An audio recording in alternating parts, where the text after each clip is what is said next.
Welcome to the HIT podcast, H.I.T, Human Resources, Insurance, and Technology. I'm your host, Toby Kennedy. For more on what we're doing, check out episode 1. What is it? But in brief, we're here to bring you what we have affectionately dubbed your Weekly Hit. I will be going through all the vendors, all the news, all the information in the space to curate what I hope is a good follow for you. We're dropping every Tuesday. We're going to go through the latest news on human resources, insurance, and technology. With that being said, this week's hit is brought to you by Montage Insurance Solutions, and let's jump right into your weekly hit. For this week's weekly hit, I want to address another topic that I've been having a lot of conversations about, and that is surrounding adding fertility benefits to the benefits portfolio. And man, is this a big conversation. And the reason I'm having so many conversations about this is it is a big topic. Fertility benefits have been on the rise. They've been one of the most popular benefits to be added to benefits portfolios, and that trend's just going to continue. In fact, a 2022 Meta survey of employer group plans found 61% of employers that have 500 or more employees offer some sort of fertility benefits. That's probably going to keep growing because of how expensive family building is. There's a couple of different ways for employers to set about tackling adding in fertility benefits. The first and most obvious is just to look and see what benefits are already available inside of the existing health insurance policies they have. Sometimes they're baked into the policies, and sometimes they're available for an additional rider, a sort of a la carte add-on to the benefits portfolio, if you will. But in addition to looking at what you have within your health insurance portfolio, there are these companies that exist to kind of wrap around, augment, and beef up the benefits that you give to your employees in the fertility space. There's a few different ways that the vendors in this space design their business model, and we'll get into all that in a minute. But one facet I want to address right at the outset is a framing that I've seen a lot of the thought-leading organizations in the space take to this matter.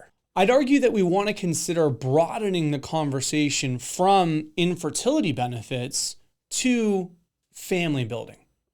And the reason I draw that distinction is sure, while many of our employees going down this journey are indeed heterosexual male-female couples that are having trouble conceiving for one reason or another, that's not the entirety of the conversation, right? Part of our population that are going through this family building journey, infertility isn't really their issue, right?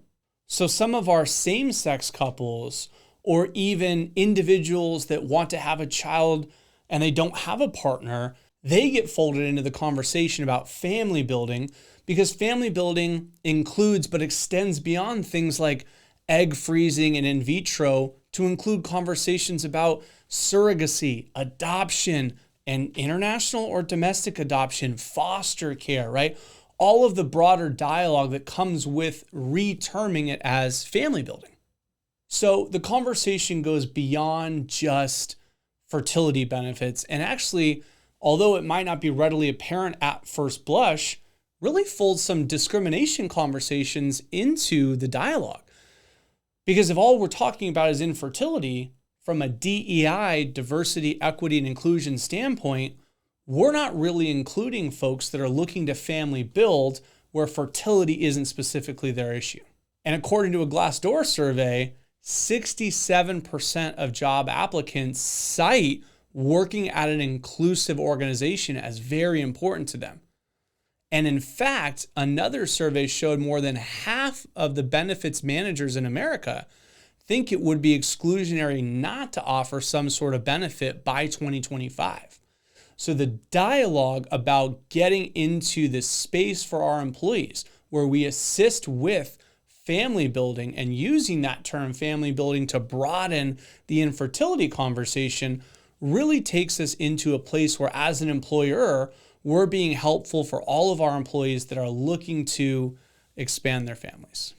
So there's a few different players in the space, and there's a few different ways for employers to tackle this. And a lot of times it goes beyond just your existing health insurance policy, which might have some policy language for diagnostic of the underlying condition and maybe some treatment for the underlying infertility condition, but that's it. That might not include enough of our population that's looking to family build, again, including single moms and same-sex couples and some of the other folks that we have on our employee roster that may be looking to build a family.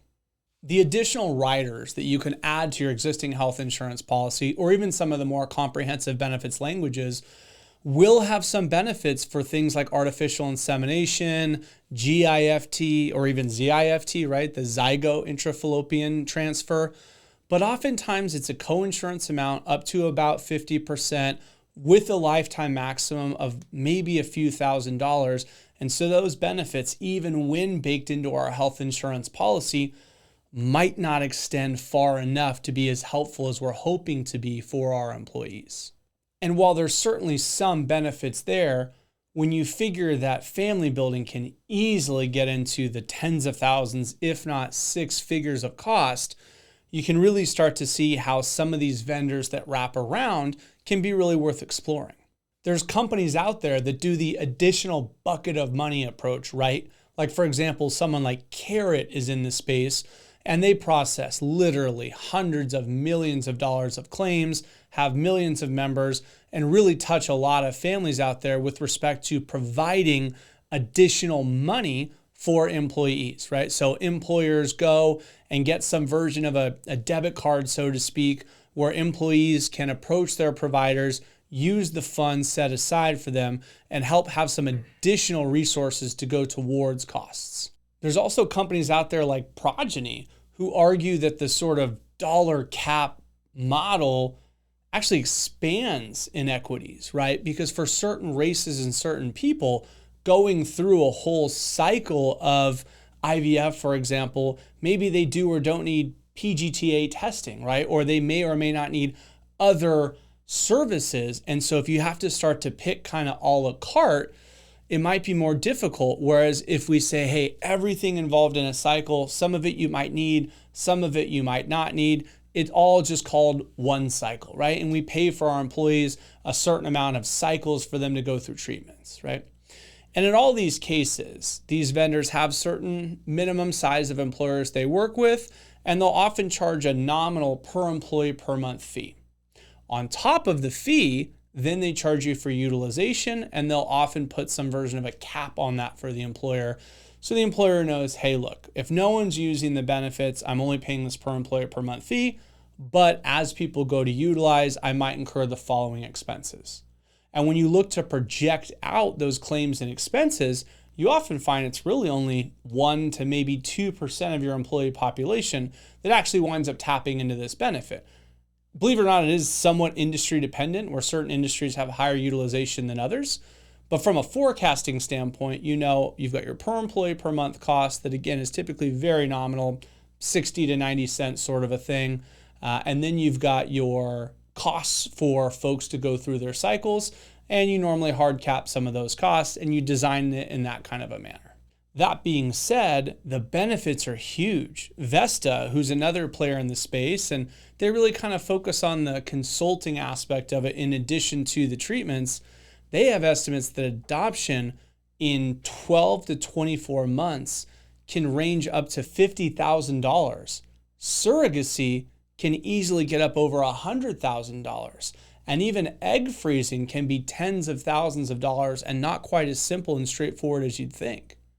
And in addition to any of those sorts of infertility or family building conversations, you'd want to wrap around consulting services for folks to look and see, hey, do I want to consider foster care or foster to adopt? And are there conversations I can have with people in the space? Maybe I want to look into adoption. Do I want to look into international, domestic? How do I want to build my family? And do I have access to folks that I could have these conversations with? Because the bottom line is the expenses are high and the emotional toll is high. So if you have employees that are on this journey, that can be very taxing for them, both from an attention and presenteeism standpoint, and also literally financially for them. I'll leave you with a couple of statistics from Forbes and from Glassdoor. 45% of workers say that fertility benefits are important to them when starting a new job. 90% of employees facing infertility challenges are willing to change jobs to help them through this journey. 60% of women will opt for a company that offers infertility benefits relative to one that doesn't. And finally, more than 32% of employees say they will stay longer at a company if that company offers fertility benefits. Thank you so much for this conversation. As always, at the HIT podcast, our goal is to wrap our arms around some of the conversations happening in the world of human resources, insurance, and technology, give you a little food for thought, and be a good follow. Please like, subscribe, join us next week, Tuesday, and until next week, make this the best week yet.